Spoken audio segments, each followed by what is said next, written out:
बोलिए सदगुरुदेव की जय। संतो ये जग बोराना। हाँ, बोरा के पागल को बोराए गएगा। साच कहे तो मारन भाई, झूठ कहा नहीं जाई, झूठे जगपति आई। पागल आदमी का दिमाग काम नहीं करता है। क्यों नहीं काम करता है? डिसबैलेंस हो जाता है। अब यहां साहब क्या कह रहे हैं? साधु ये जग बोराना। ऐसा क्या हो गया? पूरा संसार बोराया। हम सब जानते हैं पागल अपनी अकल का इस्तेमाल नहीं कर पाता है। एक बात हम सब जानते हैं, ये दुनिया चला चली का मेला है। ये सब देखते हुए भी अपने संगी साथी बड़े बड़े लोग बाप दादे दुनिया से जा रहे हैं, खाली हाथ जा रहे हैं। हम सोच नहीं रहे हैं। अंदर ताकत बैठी है, वो विस्मृत करा देती है। मन का एक ही तो काम है, आपको एकाग्र नहीं होने देना। 24 घंटे मन जागता है। बहुत जोरदार पहरेदार है। आखिर ये क्या बात है? हम जानते भी हैं कि कुछ भी साथ नहीं ले जाएंगे। 5 तत्व का पूतरा मानुष, जिसका नाम बड़े बुजुर्गों को हमने जाते देखा, 24 घंटे बाद देही गंधाने लग जाती है। धीरे धीरे धीमी बदबू शुरू हो जाती है और साथ ही कोई होता नहीं। फिर भी हम उन्हीं चीजों में लगे हैं जिनके हित पर लोग बिगाड़ा। अंतकाल वो नाय सहाय। मेरा ये मानना है,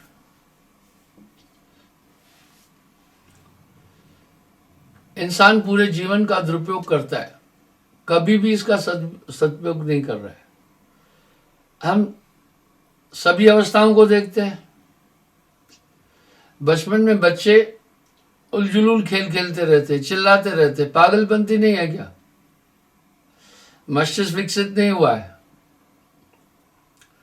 जब इंसान युवा हो जाता है तो काम के वशीभूत हो जाता है। यही दुनिया की रीत है। अब यहां साहब एक शब्द कह रहे हैं, ये उपदेश देने वाले तो बहुत मिल जाते हैं, अनुकरण नहीं करते हैं। लेकिन अनुकरण करने वाले नहीं मिलते। कहनता नर बहुते मिले, गहनता मिला न कोई। कहनता नर बहुते मिले, गहनता मिला न कोई। वह कहनता बह जाने दे, जो न गहनता होए। ग्रहण नहीं कर रहा है, सिर्फ कह रहा है, तो क्या फायदा है फिर? कहन सुनन के लिए हम सब कहते हैं भैया एक दिन जाना है, लेकिन अंदर धारणा इतनी मजबूत है कि यहीं हमेशा रहना है। वृद्धावस्था में बहुत लालच बढ़ जाती है, बहुत लोभ बढ़ जाता है। इसके 2 कारण हैं। वृद्धावस्था में तन काम नहीं करता है, वो संचित धन चाहता है, धन अधिक चाहता है। और वृद्धावस्था में रोग आएंगे पक्का। आखिर इंसान सुख कहां ढूंढ रहा है? कहत कबीर सुनो भाई साधो, रुई लपेटी आ गए। इसलिए ये संसार काल है राजा, यहां कर्म का जाल पसारा है। तनधर सुखिया कोई न देखा, जो देखा वो दुखिया। सही में इस संसार में बेहद दुख है। जहां से हंस आया अमर है वो लोकवा। साहब की वाणी में बड़ा वजन है। फिर लोग नाना प्रकार की उपासना पद्धतियों में फंसे हैं। कोई बात नहीं है, कल भी मैंने इस पर बात की, लेकिन आगे चलना है हमें सत्य की तरफ। शास्त्र भी हमें एक इशारा दे रहे हैं। साहब कह रहे हैं, जीव सब नाम आधार, बिनाम नाम भव ना तरे। जाय काल दरबार सतपुरुष जो नावे। यानी समस्त जीव काल के अधीन है। मैंने मन पर काफी डिटेल में बहुत बातें बोली है। बरबस आपको विचार आ जाता होगा हमेशा मन का प्रसंग क्यों उठा रहे हैं, क्योंकि जन्म और मरण का कारक और कारण मन है। निसंदेह एक सिद्धांत है, जब भी बीमार या रोगी आदमी डॉक्टर के पास जाता है, डॉक्टर उससे बातचीत करके पहले पूछता है और वो रोग का कारण जानना चाहता है। कारण क्या है, फिर अच्छी तरह कारण जानने के बाद उपाय, कारण कैसे जानता है, पूछता है कि ये टीबी माँ बाप को तो नहीं थी, दादा को तो नहीं थी। कई बीमारियां जेनेटिक हैं, 7 पीढ़ी तक चलती हैं। मिल्की की बीमारी 7 पीढ़ी तक चलेगी। क्या चीज है, आखिर ये विकसित कैसे हो जाती है। हर एक आदमी का पूरा शरीर रक्त से बना है। मां का रज, पिता का बिंदु, ये रक्त ही है। तो दूषित हो जाता है, अगर रोग होता है तो रक्त दूषित होता है। कुछ लोग औषध नहीं करते हैं, वो बीमारी बनी रहती है, बीमारी में मर जाते हैं और संतान उत्पन्न होती है। 90% वैज्ञानिकों के अनुसार आदमी रोग मां के पेट से ले आता है, 90%। सिर्फ 10% स्थानीय कारणों के कारण होता है। उदाहरण के लिए ये टीबी आदि ये बीमारी जेनेटिक है, बहुत लंबी दूरी तक चलती है, लेकिन कुछ कारण से भी होती है। उदाहरण के लिए भोपाल में अमेरिकन फैक्ट्री थी जिसमें गैस मिथाइल आइसोनाइट रिसाव हुआ था, बहुत लोग मरे थे। ये त्रासदी विश्व की बहुत बड़ी थी। पहला तो वो ही गैस हिरोशिमा नाकाशाई में बहुत लोग मर गए थे। दूसरा रसिया में चेरनोबिल में परमाणु संयंत्र में विस्फोट हुआ था, वही गैस थी। ये बैटरी वगैरह जो बनती है, बाकी चीज सब में आप देखें बदबू है, वो मिसाइल आइसोनाइट गैस है। ये उस फैक्ट्री में जो आदमी काम करता था, 5 साल के अंदर उसको टीबी हो जाती थी। लोकल कारण ये थे, लेकिन कुछ गरीब लोग ये जानते भी थे, उनको पता भी था, क्योंकि मिसाइल आइसोनाइट फेफड़ों को गला देती है, रोग पैदा करती है, बहुत डेंजर वायु है। एटम बम से भी वही मिसाइल आइसोनाइट कनेक्टेड है। लेकिन कुछ गरीब जीविका उपार्जन के कारण से ये सब चीजें करते थे। मैं एक आपको उदाहरण देता हूं। एक बार मेरे एक सत्संगी के पास में क्रेन थी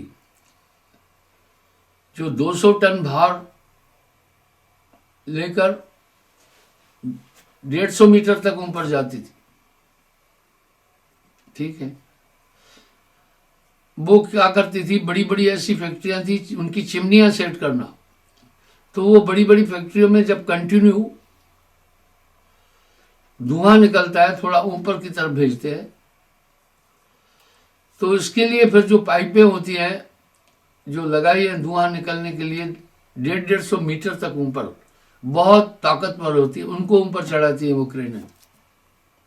उनकी कैपेसिटी बड़ी थी। मैं उद्घाटन करने के लिए गया। वो क्रेन जो था मेरे सत्संगी की थी। मुझे उसने बोला, गुरुजी फैक्ट्री में चलना पड़ेगा, क्रेन का उद्घाटन आपने करना है, अपना चरण रखना है। मैं कहा क्रेन आश्रम में लाओ। बोला गुरुजी क्रेन इतनी हैवी है, इसको असेंबल करने में 15 दिन लगते हैं, खोलने में 15 दिन लगते हैं, और 8 गाड़ियां हैं, ट्राले, जिसमें इसका मटेरियल ले जाते हैं। इतनी हैवी क्रेन है, कैपेसिटी भी बहुत है। वो 150-200 टन वेट उठा करके इतनी हाइट पर जाती है। मैं चला गया तो वहां कुछ उसने जो वैज्ञानिक थे, वहां इंजीनियर थे, उनको भी बोला था कि हमारे गुरुजी आ रहे हैं। तो वो बेचारे आ गए, मेरे साथ खड़े रहे सम्मान देने के लिए। बाद में क्रेन का उद्घाटन करने के बाद मैंने कहा थोड़ा फैक्ट्री को देखते हैं। तो वहां कोल रिफिल्स बन रही थी, जैसे पेंसिल की रिफिल है ना। मैंने कहा ये रिफिल्स का क्या काम है? बोला लोहे को पिघलाते हैं। मैंने कहा हमारे देश में लोहे को पिघलाने का तो संसाधन है ही है, आग के द्वारा कोयला। बोला नहीं, इटली की कंपनी थी वो क्या करते थे, यहां कोयले को डिसल्यूट करके, घोल करके उसकी रिफिल बना रहे थे। और उस रिफिल में क्या था? मैंने कहा ये रिफिल क्या करते हैं? बोला ये वहां जाती है हमारे इटली में। ये करीब 25 साल पहले की बात बता रहा हूं। मैंने कहा क्या इटली में कोल नहीं है? आप ध्यान से सुनना।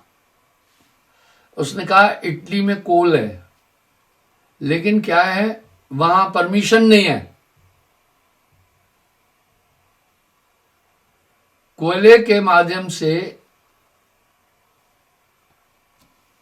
लोहे को गलाने की बहुत बड़ी फैक्ट्री थी वहां। बोला परमिशन नहीं है। मैं बोला क्यों नहीं है? क्योंकि वहां पर प्रदूषण पर बहुत ज्यादा सख्ती है। इटली से अगर भारत में उन्होंने फैक्ट्री स्टेब्लिश की थी, आप विचार करें। मैंने हजारों बार एक बात बोली है, राजनीति से मेरा कहीं दूर से भी संबंध नहीं है। हमारी संस्था धार्मिक है, आध्यात्मिक है। हमें तो इसमें लिख कर देना होता है कि हम राजनीति में नहीं है। नियम भी यही है। धार्मिक संस्थाएं काफी राजनीति से कनेक्टेड है, हम नहीं है। को होने पर हमें क्या हानि, वृषली छोड़ना हुई है रानी। जो मंथरा दासी थी कैकेयी की सखी भी, उसी ने कैकेयी का ब्रेन वॉश किया था कि भरत को राजा बनाओ, राम को वनवास भेजो, जो तुम्हें वर प्राप्त है उनके द्वारा। कैकेयी स्वीकार नहीं कर रही थी, तो बहुत समझाने के बाद मंथरा ने कैकेयी से एक बात कही, को हो नृप हमें क्या हानि। भाई राजा चाहे राम बने चाहे भरत बने, मुझे कोई इससे हानि नहीं है। वृषली छोड़ना हुई है रानी। बोला मैं दासी से रानी तो बन नहीं सकती, पर तुम्हारे भले के लिए कह रही हूं। इसलिए देखिए राम जी जब जंगल गए, माता कैकेयी को प्रणाम करके गए और बताया माता कैकेयी का अपमान नहीं करना, ये पहले लिखा हुआ है, वो कर्म होना है। तो कहने का ये मतलब है, कोई भी राजा बने, कोई भी पार्टी आए, हमें क्या लेना है। हमारा तो क्षेत्र ही त्याग का है, वैराग्य का है। तो वो फिर क्या कर रहे थे, भोपाल से वो रिफिल बन रही थी वहां। पहले कोयले को वहां जला रहे थे, पिघला रहे थे, केमिकलाइज करके रिफिलें बना रहे थे। रिफिल कैसी थी, एक एक रिफिल का वजन 5-5 टन था, 4-4 टन था। कोई छोटी रिफिल नहीं बना रहे थे। लंबाई 20-20 फीट थी। अब उस रिफिल को जलाने से पॉल्यूशन नहीं होगा, वह टेक्नोलॉजी है। वहां से फिर वो बड़े बड़े टालों में बॉम्बे एयरपोर्ट ले जा रहे थे, बॉम्बे। वहां से पानी के जहाजों से वो माल इटली जाता था।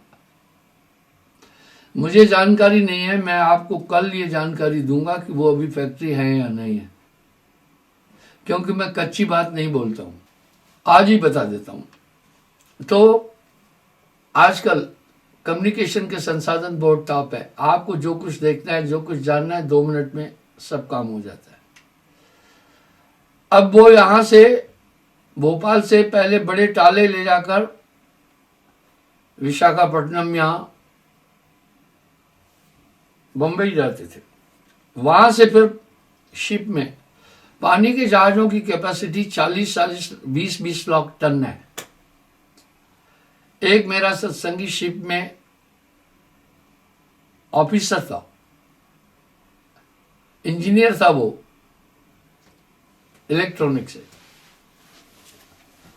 तो मैंने उससे वो क्या किया, अर्बन देश से क्रूड ऑयल लेके जाता था शिप में। उसका क्या काम था? पूरी शिप की बिजली व्यवस्था ठीक करना।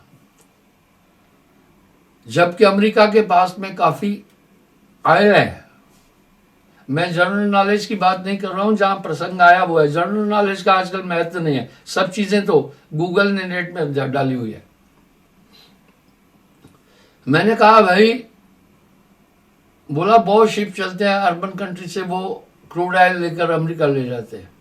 मैं बोला स्टोरेज कहां करते हैं? आप अचंभित हो जाएंगे। बोला समुद्र के पेट में, समुद्र के अंदर स्टोरेज करते हैं। क्या बात है, वो स्टोरेज करते हैं। मैं बोला ऐसा क्यों? बोला अमेरिका का मानना है कि कुछ समय बाद, अमेरिका बड़ी दूर की सोचता है, ये अर्बन कंट्री में तेल खत्म हो जाएगा। धरती के अंदर जो तेल है, धरती के एलिमेंट्स का जो भी दोहन किया जाता है वो हानिकारक है। ऋतु परिवर्तन के बहुत कारण है, अभी भी है। वो मंडी थी भोपाल में, हिंदुस्तान इलेक्ट्रिक ग्रोफाइट नाम से वो फैक्ट्री है, अभी भी है। ग्रीन गैसेस के मामले में हम, चाइना और अमेरिका बहुत आगे है, बहुत ज्यादा ग्रीन गैसेस कर रहा है। उस पर नियंत्रण होना चाहिए, ठीक है, वो तो सब कह रहे हैं, अमल कम हो रहा है। तो बंधुओं, वो सी बेल्ट में समुद्र के अंदर तेल को स्टोरेज कर रहे थे। वो कह रहे थे धरती के अंदर से जो भी हम खनिज निकाल रहे हैं वो बहुत ज्यादा घातक है, वो पृथ्वी के अस्तित्व में रहना चाहिए, इससे पृथ्वी का अस्तित्व बना रहता है। पहले लोग कह रहे थे ग्रीन गैसेस के कारण से ग्लोबल वार्मिंग हो रही है। अभी पता है वैज्ञानिकों ने एक मत धारण किया कि नहीं, पृथ्वी गर्म हो रही है, मैन कॉज ये है, पृथ्वी गर्म हो रही है, दूषण हो रहा है, पृथ्वी गर्म होने के कारण से ये सब स्थितियां हो रही है। अब आप देखिए, मेरे पास कनाडा से मिस्टर परविंदर रंधावा आए, यहां रहे 1-2 दिन। मैंने वहां की स्थिति, हालांकि मैं भी जाता हूं कनाडा, मैंने उनसे पूछा कैसा है? बोला गुरुजी वहां हालत बहुत खराब है। लास्ट ऑफ अक्टूबर में वो आया था, बोला वहां पर गुरुजी तापमान 39 डिग्री चल रहा है, 40 के आसपास चल रहा है। Just see the temperature of the Canada. बोला बहुत भीषण गर्मी है, जबकि अमेरिका, ब्रिटेन, कनाडा आदि में पंखों की पाइंट ही नहीं होती है कमरों में। यानी ये ग्लोबल वार्मिंग का, अभी वैज्ञानिक इस तथ्य पर पहुंचे हैं कि पृथ्वी गर्म हो रही है। तो बंधुओं, इस तरह पृथ्वी के अंदर से जो हम खनिज तत्व निकाल रहे हैं, निसंदेह पृथ्वी की पूरी दशा को डामाडोल कर रहे हैं। और ये भूमि हमारी जीवन धारा है। ऐसा नहीं है कि इससे तत्व नहीं निकालना है, निकालना तो है, पर विचार करके निकालना है। ग्लोबल वार्मिंग का एक असर पुरुष पर यह पड़ रहा है कि वो अवसाद में जा रहा है, यानी डिप्रेशन, क्योंकि मस्तिष्क की कोशिकाओं को भरपूर ऑक्सीजन नहीं मिलता है। आप अगर वहां अभी भी यूरोपियन देशों में जाएंगे, ब्रिटेन आदि में, तो आपको एक सुकून सा मिलता है, क्योंकि वहां प्रदूषण पर वो बहुत जागरूक है। इसलिए उन्होंने वहां वो फैक्ट्री स्टैब्लिश नहीं होने दी और मंडी थी भोपाल में जाकर के वो फैक्ट्री स्थापित की। खैर छोड़िए, ये तो बहुत पुरानी बात मैं बता रहा हूं। तो बंधुओं, इस तरह अमेरिका ये कह रहा है, बहुत दूर सोचता है कि कुछ साल बाद पूरी क्रूड ऑयल बिल्कुल खत्म हो जाएगा, जिस तरह से उसका दोहन हो रहा है पृथ्वी का, और इससे जितनी स्पीड में ये खनिज पदार्थ निकाले जा रहे हैं, देखो गैसेस भी उसमें है, और 60 elements are contain in the soil. पृथ्वी के अंदर 60 धातु है। आप जो भी बाहर देख रहे हैं सब धरती से निकला है। वह वैज्ञानिकों की खोज बड़ी सार्थक थी। पहले वो ओजोन परत को कॉज मानते थे, अब उन्होंने ग्लोबल वार्मिंग का कॉज ही माना है। पृथ्वी खुद गर्म हो रही है। पृथ्वी के गर्म होने के कारण से समुद्र पर असर पड़ रहा है। वाह भाई वाह, वैज्ञानिक लोग काफी दूर जाते हैं, वो झूठी बात नहीं करते।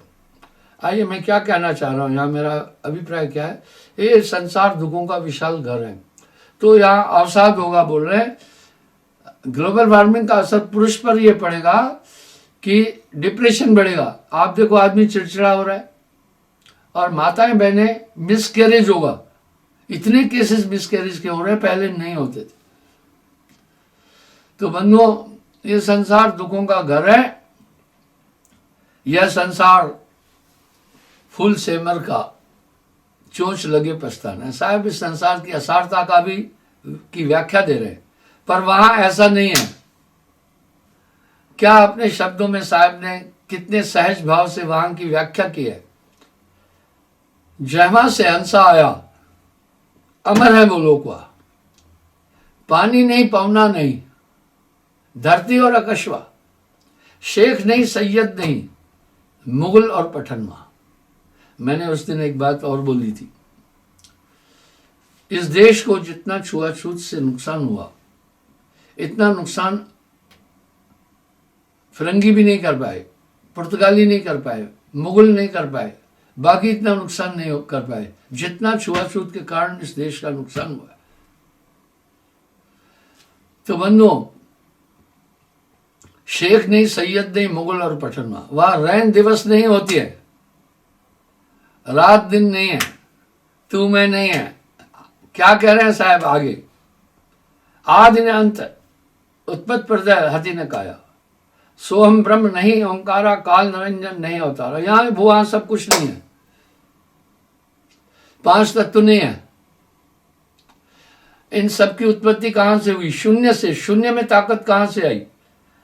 अगर आप अनुराग सागर की वाणी जो मैंने कई बार बोली है देखना, तो निरंजन ने कूर्म जी से शून्य ली थी। वो रॉ मटेरियल है शून्य, वो रॉ मटेरियल है। आप देखो ना, क्रूड ऑयल जब निकालते हैं ना, तो उसमें से पता है क्या क्या निकलता है? बहुत सामान निकलता है। उसमें से ऑयल HD50 जिससे हवाई जहाज चलते हैं वो भी निकलता है। उसी से फिर मिट्टी का तेल, उसी से पेट्रोल, उसके बाद फिर डीजल, उसके बाद फिर वो चीज जो उसका वेस्ट बचता है, ग्रीस, और उसमें से भी जो छांटा जाता है, उसमें से फिर प्लास्टिक निकालते हैं, उसका वेस्ट, और वो उसके दाने बनाकर तमाम, आजकल देखो ये भी प्लास्टिक है। जितनी चीजें हैं, मग्गे प्लास्टिक के, ये देखिए बोतल प्लास्टिक की, सनमाइका है देखिए प्लास्टिक का। पहले हम लोग गाते थे, जीते लकड़ी मरते लकड़ी, देख तमाशा लकड़ी का, दुनिया वालों तुम्हें बताएं ये जग सारा लकड़ी का। अभी तो यूं कहना पड़ेगा। तो उसमें क्या, माता ने जब जन्म दिया तो पलंग बिछाया लकड़ी का, लोरी देकर माँ ने झुलाया वो हिंडोला लकड़ी का। गया तू जब स्कूल को पढ़ने, पट्टी कलम था लकड़ी का, पहले लकड़ी की पट्टी देते थे। मास्टर ने जब दर्द खिलाया वो डंडा था लकड़ी का। रची लगन जब तेरी प्यारे, मंडप ताना लकड़ी का। गया तू जब ससुराल में प्यारे, रेल का डब्बा लकड़ी का। गई जवानी आया बुढ़ापा, हाथ में डंडा लकड़ी का। जब तुम परलोक सिधारे, आग ढेर लगाया लकड़ी का। जीने से मरने तक देखा बना सहारा लकड़ी का। दुनिया वालों तुम्हें बताएं ये जग सारा लकड़ी का। अब तो ये लकड़ी हटाकर प्लास्टिक बोलना पड़ेगा। और आप देखना, इससे कई चीजें उससे बनती है, प्लास्टिक से। बड़ी बड़ी रिफाइनरीज है। गन्ने का भी कुछ वेस्ट नहीं जाता है भाई, गन्ना, वाह। पहले तो उसमें से साड़ निकालते रस, फिर उसमें से चीनी वगैरह निकालते, जो उसका वेस्ट निकलता है उससे शराब बनती है, और उससे जो निकला उससे फिर कई चीजें बनती है, फिर खाद बनती है। और चाहे गन्ने की फैक्ट्री में ये सब काम होता है। कहने का ये मतलब है कि अब उस जिस देश की बात साहब कह रहे हैं, वहां ये सब चीजें हैं ही नहीं है।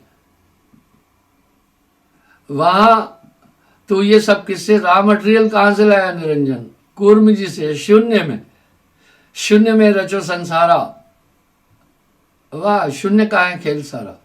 अगर आप देखें तो पूरा शून्य का ही खेल है, धरती भी शून्य में घूम रही है और सृजन पूरा शून्य है, मैं और आपके बीच में भी शून्य है। ये कहाँ से आई? ये एक एलिमेंट है, इसी से फिर पांचों तत्व उत्पन्न हुए हैं।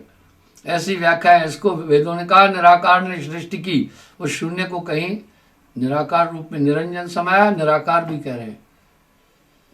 उससे फिर आकाश तत्व की उत्पत्ति, आकाश से वायु की उत्पत्ति, वायु से अग्नि की, अग्नि से जल की, जल से पृथ्वी की।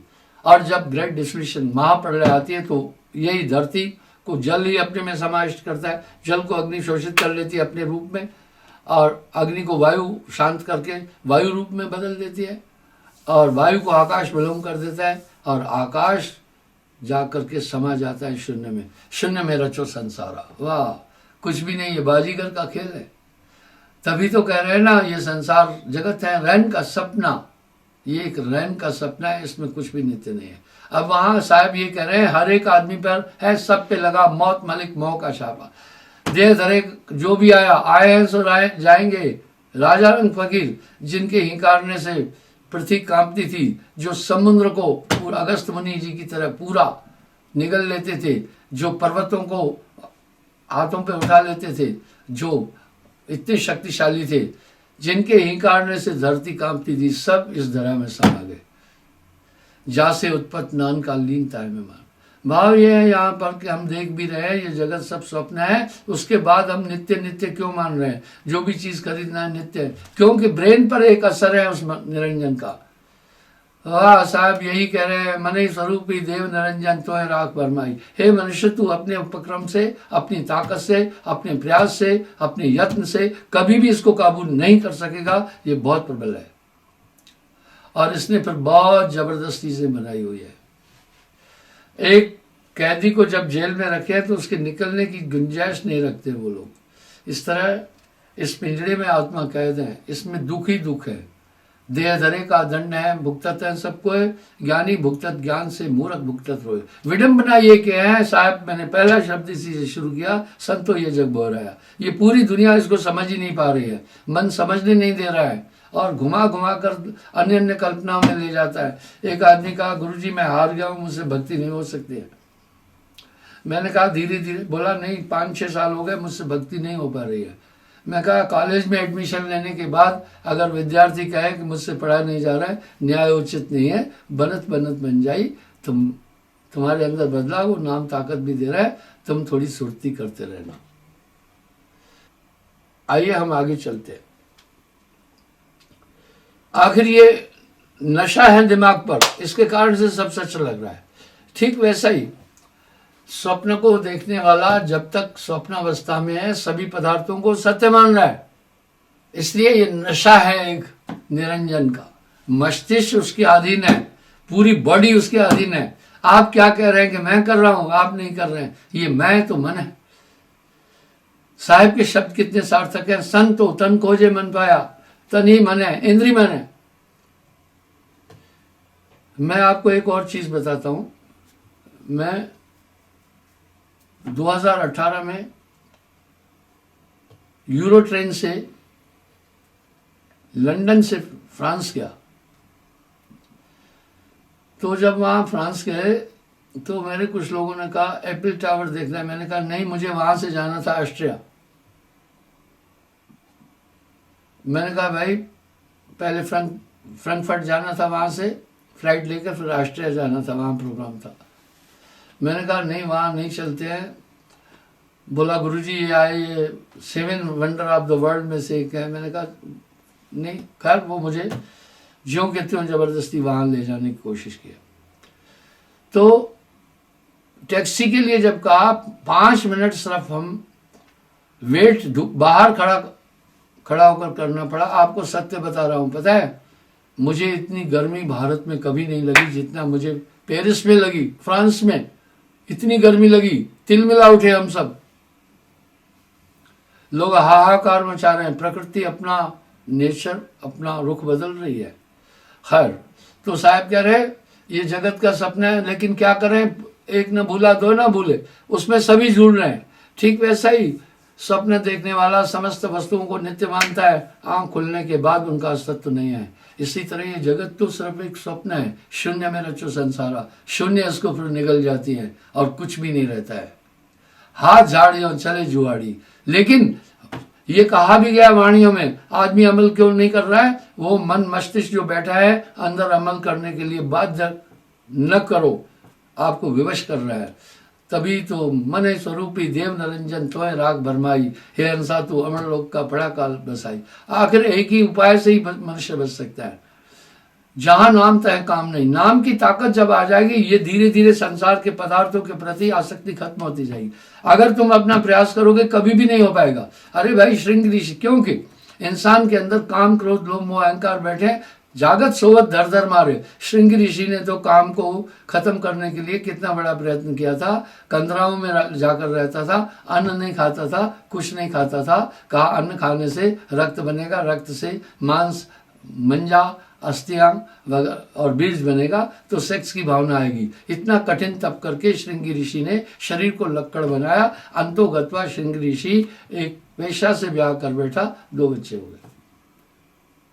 मसला ये हुआ था, एक राजा को संतान नहीं थी, तो राजा ने अपने राजगुरु से पूछा, भाई संतान उत्पत्ति के लिए क्या करें? बोला, भाई संतानोत्पत्ति के लिए तुम एक प्रयास करो। श्रृंगी ऋषि अगर हवन में यज्ञ में आएगा हवन देने, तो तुम्हारा यज्ञ सफल हो जाएगा। अब श्रृंगी ऋषि मनुष्य के पास ही नहीं रहता था, जंगलों में रहता था, सब चीज करता, लोगों के सामने ही नहीं आता था। राजा ने कहा, भाई जो आदमी श्रृंगी ऋषि को ले आएगा तो उसको हम बहुत बड़ा इनाम देंगे। मैं श्रृंगी ऋषि की तौहीन की नहीं कर रहा हूं, जो शास्त्र संगत है वही बात बोल रहा हूं। अब क्या हुआ जी, मैं आपको एक कौतुक और बताऊंगा। जब राजा ने इनाम की घोषणा की तो एक वेश्या ने कहा, भाई मैं लाऊंगी श्रृंगी ऋषि, मुझे कुछ वक्त दो। वक्त। श्रृंगी ऋषि को ढूंढने निकली वेश्या। वेश्या का अभिप्राय तो धन लेना था।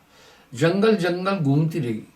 एक दिन देखा एक बहुत दुबला आदमी, जिसके शरीर में मांस नहीं नजर आ रहा था, बाहर निकला एक कंदरा गुफा से, एक पेड़ को चाटने लगा। पेड़ को चाटकर 5-6 बार वो फिर अंदर चला गया। वेश्या ने सोचा, हो ना हो यही श्रृंगी ऋषि है। वहां वो छिप कर देखती थी। वो रोज आता था, पेड़ की एक खाल थोड़ी उतार कर जीभ से 6-7 बार चाटता था। वेश्या ने क्या किया, वहां चावल का माड़ लगाया। चावल का, आप देखते हैं चावल का माड़ होता है, गाढ़ा होता है, वो थोड़ा लगाया। श्रृंगी ऋषि ने जब वो अगली बार चाटा तो उसको थोड़ा स्वाद लग गया। तो पहले 4-5 बार जीभ चलाता था, अब 7-8 बार जीभ चलाई वहां। ऐसी आख्या है। अब पहले एक बार आता था, अब 2-3 बार निकलता था कंदरा से। फिर वेश्या ने क्या किया, चावल को लेई बनाकर वो चिपकाना शुरू किया। धीरे धीरे श्रृंगी ऋषि वो भी खाने लग गया। अब ज्यादा आने लगा। बाद में वेश्या ने क्या किया, पेड़ के पीछे छिपकर थाली में भोजन रखने लगी। श्रृंगी ऋषि आता था, भोजन खाकर चला जाता था। अब वो दोनों टाइम रखने लगी। धीरे धीरे श्रृंगी ऋषि तंदुरुस्त होने लगा। वेश्या बड़ी सुंदर थी, बस उसके पास में आया और वेश्या से विवाह हो गया। मैं तौहीन की नहीं कर रहा हूं। वशिष्ठ जी भी वेश्या के पुत्र थे।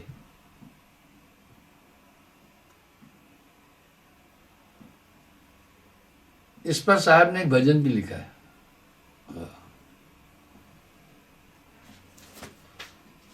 आप थोड़ा विचार करके देखिए। तब उसने प्रपोजल रखा, बच्चे हो गए तो, कि भाई शहर में जाएंगे, बच्चों को थोड़ा घुमाएंगे दिखाएंगे, क्योंकि वेश्या का तो मंतव्य ही कुछ और था ना। और तैयार किया, उधर राजा को संदेश दिया कि मैं कल श्रृंगी ऋषि को लाऊंगी।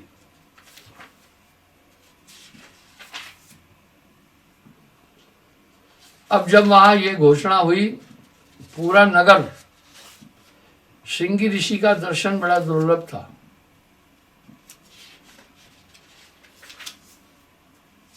उनके दर्शनार्थ लाइन लगाकर खड़े हो गए दोनों तरफ नर नारी। अब वहां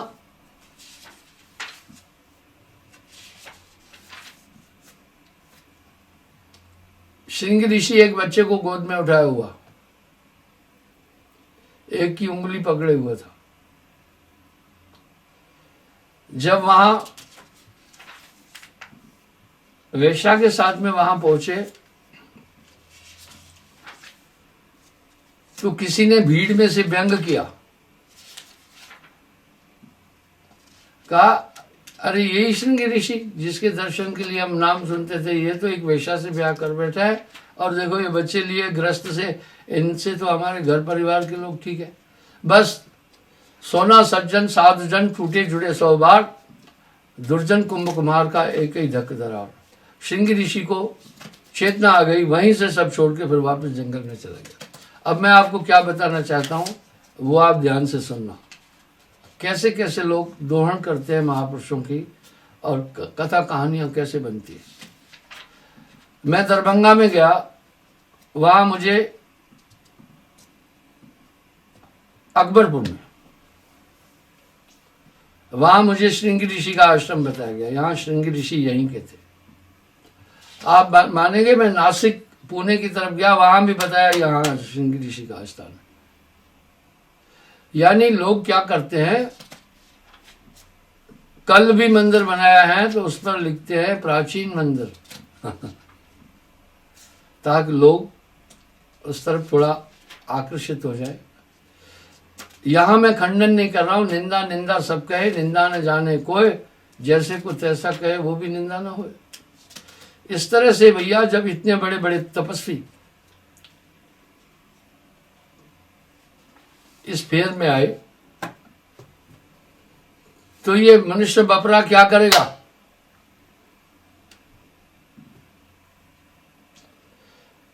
इसकी क्षमता कितनी है, ये अपने बल से नहीं छूट सकता है। यहां साहब एक बात बड़ी स्पष्ट कह रहे हैं, बहुबंधन ते बांधिया, एक बेचारा जीव बेचारा क्या करे, जो न छुड़ावे पी।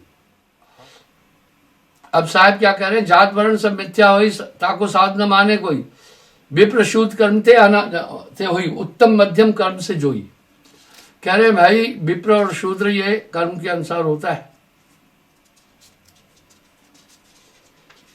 जन्म से नहीं। जन्मते शूद्रम, जो भी जन्म लिया शूद्र है, मलमूत्र के द्वार से आया और रक्त रज बीरज की देही, इसलिए बाद में कर्म ही से होता है। अब आगे साहब क्या कह रहे, विप्र शूद्र कर्म ही ते होई, उत्तम मध्यम कर्म है जोई, गस्ते अचल मुनीश उपाय। हाँ, हाथी से केश पिंगल मुनि उल्लू जाए, हाँ उल्लू से। पुष्प अगस्त अगस्त उत्पाना, कौशिक मुनि कुश से प्रकटाना। कौशिक मुनि कुशा से उत्पन्न हुए। कपि से कपिल मुनि छुपाए, हाँ इतने तपस्वी कपिल मुनि। आप हनुमान जी को ही तो देखना, लता शाख गौतम ऋषि आए, द्रोणा से द्रोणाचार्य बखाना, ऋषि तीतरी तीतर से माना, रस से परशुराम प्रकटाए, श्रृंगी ऋषि हिरणी के जाए। ये पुस्तक मेरी रची हुई नहीं है। केवर्तन से व्यास कहाई, विश्वामित्र चंडालिन जाई। विश्वामित्र की चंडालिन से उत्पन्न हुए थे। ब्रह्मा आप कमलते हुई सकल सृष्टि को करता सोई। ब्रह्मा जी कमल से। आगे क्या बोल रहे, वेशा से वशिष्ठ मुनि भयउ इत्यादि मुनि ब्राह्मण कहो। एक वेश्या ने घोर तपस्या करके ब्रह्मा जी से वरदान मांगा, विष्णु जी से, कि मेरा पुत्र आप जैसा हो। इसलिए उस वरदान के कारण वहां ब्रह्मा से, तो ब्रह्मा के अवतारों में वशिष्ठ को भी ब्रह्मा का अवतार माना जाता है। शिव जी के अवतारों में कई योगियों को भी शिव का रूप माना जाता है। दत्तात्रेय आदि को भी शिव का रूप माना जाता है। कर्म। आइए, तो कहने का मेरा यहाँ अभिप्राय है, ये बंदा अपनी क्षमता से कुछ नहीं कर सकता है जब तक इसको एक विशेष शक्ति नहीं मिलेगी, तब तक ये इनसे नहीं छूट सकता है। नाम बिना नहीं छूटे है कालू, बारंबार नरक में घालू। इसलिए साहिब के अगर पूरे 14 अरब साखी शब्दों की तरफ ध्यान देंगे, नाम, गुरु और अमरलोक, इसकी व्याख्या अधिक आ जाती है। भवसागर का पार नाम बिना पावे नहीं, भवसागर का पार नाम बिना, कोटिन करे उपाय बचियो एक उपाय। तो भाइयों, वो नाम आपके अंतःकरण में आकर के पूरी अपनी कार्रवाई करेगा, आपका हृदय शुद्ध कर देगा, आपका हृदय प्रकाशित कर देगा, आपको अपने अंदर विचरण करने वाले ये विभत्स शत्रु समझ में आने लग जाएंगे।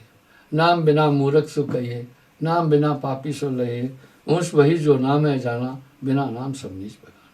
समझ चाहता हूँ, समय हो गया, कल पुनः हाजिर हो जाऊंगा साहिब।